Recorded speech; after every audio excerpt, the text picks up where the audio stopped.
जो आज हम खाते हैं अनाज, दालें, दूध से बनी चीजें, मांसाहार,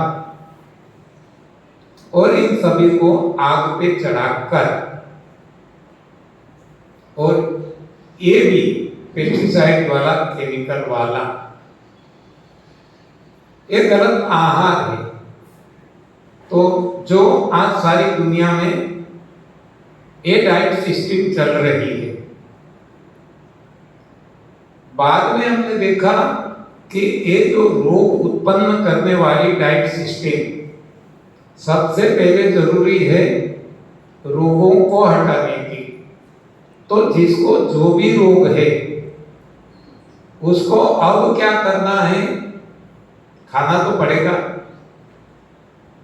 तो सफाई पे जोर देना है, खाने पे कम जोर देना,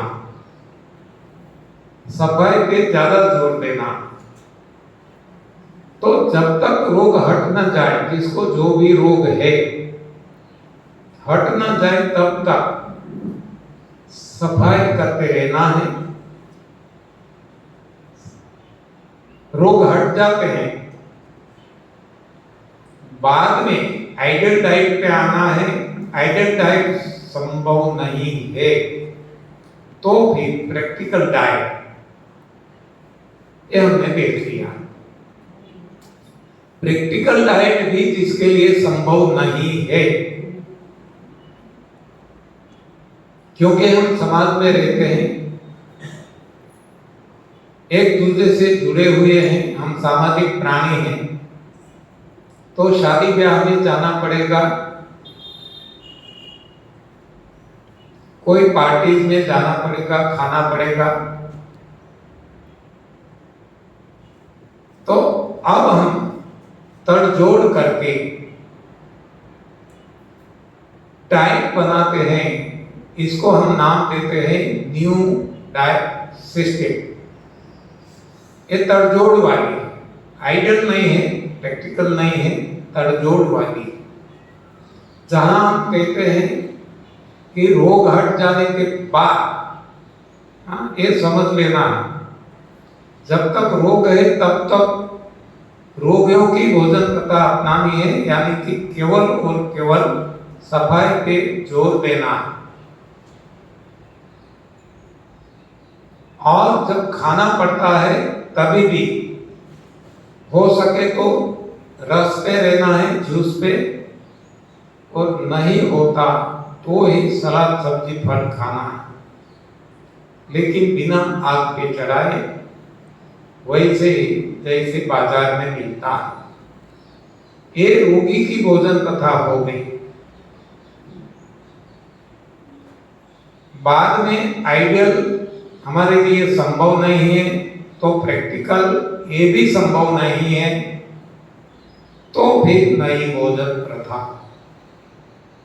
टॉलरेंस वाली, कुछ तड़जोड़ की हुई। वहां हम कहते हैं कि रात को एक बार पकाया हुआ भोजन खाए, रात को एक बार, दिन में नहीं। और पकाया भोजन में भी सब्जी ज्यादा, अनाज कम, क्योंकि अनाज तो हमारा भोजन है ही नहीं। इसको भी जब हम उबाल के खाते हैं, आग पे चढ़ाकर खाते हैं, तो वो ज्यादा नुकसानदेही बन जाता है। सब्जी जो खाते हैं वो भी उबाल के खाते हैं, लेकिन सब्जी हमारा भोजन है, इंसान का भोजन है, तो कम नुकसान करता है। आग पे चढ़ाने से नुकसान तो करता ही है, लेकिन अनाज दालों की तुलना में कम नुकसान सब्जी से होता है। तो सब्जी 70%, 70% सब्जी, और बाकी जो बचता है इसमें अनाज दालों का भोजन। ऐसा रात को एक बार, जब कोई रोग नहीं है तब खाना है। ऐसा गलत आहार रात को जब खाते हैं तो उठने के बाद 8 घंटों का उपवास करना पड़ेगा, क्योंकि जो गलत आहार डाला है तो इसकी सफाई कुछ हद तक ये लंघन जो है 8 घंटों का वो कर देगा। और दिन के भाग में जब भी भूख या प्यास लगती है, भूख के अनुसार सलाद, सब्जी, फल, पत्तियां ये खाना है। तो ये हो गई न्यू डाइट सिस्टम। इसको हम ऐसा भी कह सकते हैं भोगी की भोजन प्रथा। भोग भी भूग सकते हैं रात को एक बार और फिर भी रोग नहीं होंगे। तो ये तड़जोड़ वाली भोजन प्रथा। लेकिन जो रात को गलत खाना खाते हैं, सुबह 8 घंटों का उपवास कर लेते हैं, फिर भी पूरा तो नहीं निकलेगा, सफाई नहीं होगी, थोड़ा थोड़ा थोड़ा एक्यूमुलेट होता रहेगा। तो हफ्ते में एक बार या तो कम से कम 15 दिन में एक बार, एक दिन निर्जल फास्टिंग, निर्जल उपवास कर लेना।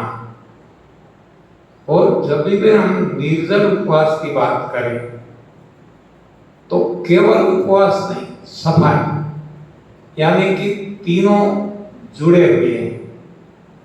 निर्जल उपवास और उपवास के दौरान दिन में 2 बार सादे पानी से संजीवनी क्रिया करना है। और जब उपवास छोड़ते हैं तो क्लींसिंग जूस से उपवास छोड़ना है। तो ये हफ्ते में एक दिन या तो कम से कम 15 दिन में एक दिन करते रहेंगे तो ज्यादातर रोग हमें नहीं सताएंगे। अब हर 3 महीने के बाद नवरात्र आती है। हर 3 महीने, साल में 4 नवरात्र। ये चारों नवरात्र हो सके तो निर्जल, ना हो सके तो निर्जल, साथ साथ में रसाहार, ये भी ना हो सके तो रसाहार, ये भी ना हो सके तो फलाहार। फलाहार यानी सब्जी, सलाद, फल सब कुछ इसमें आ जाता है। इस दौरान एनिमा अवश्य लेना है, संजीवनी अवश्य करना है। और जब ये फास्टिंग छोड़ते हैं, निर्जल या तो रस वाला, तब क्लींसिंग जूस अवश्य लेना। इस तरह से यदि हम एनडीएस फॉलो करेंगे तो हमारे जीवन में रोगों की संभावना काफी हद तक खत्म हो जाएगी, क्योंकि ये तड़जोड़ की हुई है। यहाँ हम गलत खाना तो खाते ही, फिर भी साथ साथ में सफाई चालू रखते हैं, तो अब रोगों की संभावना बहुत कम हो जाती है। तो ये पता चल गया, इतनी भोजन प्रथा हमने देख ली। एक है वर्तमान भोजन प्रथा, गलत भोजन प्रथा, जो रोगों को जन्म देने वाली है। दूसरी भोजन प्रथा रोगों को दूर करने की, रोगियों की भोजन प्रथा, जिसमें सफाई पे जोर देना है। और सफाई के दौरान यदि भूख प्यास लगती है तो जूस पे, हो सके तो जूस पे ही रहना है। जब न रहा जाए तभी सलाद, सब्जी, फल रात को एक बार खाना है, जब तक रोग ना हट जाए। ये रोगियों की भोजन प्रथा है। रोग हट जाने के बाद आदर्श भोजन प्रथा अपनाना है, लेकिन वो हमसे संभव नहीं है। तो फिर प्रैक्टिकल भोजन प्रथा अपनाना है, वो भी सभी के लिए इतना संभव नहीं दिखता है। तो फिर भोगियों की भोजन प्रथा, जिसको हम नई भोजन प्रथा कहते हैं, तो अब समझ में आ गया, जो जहां रह सकते हैं वहां रहेंगे तो निरोग रहा जा सकता है।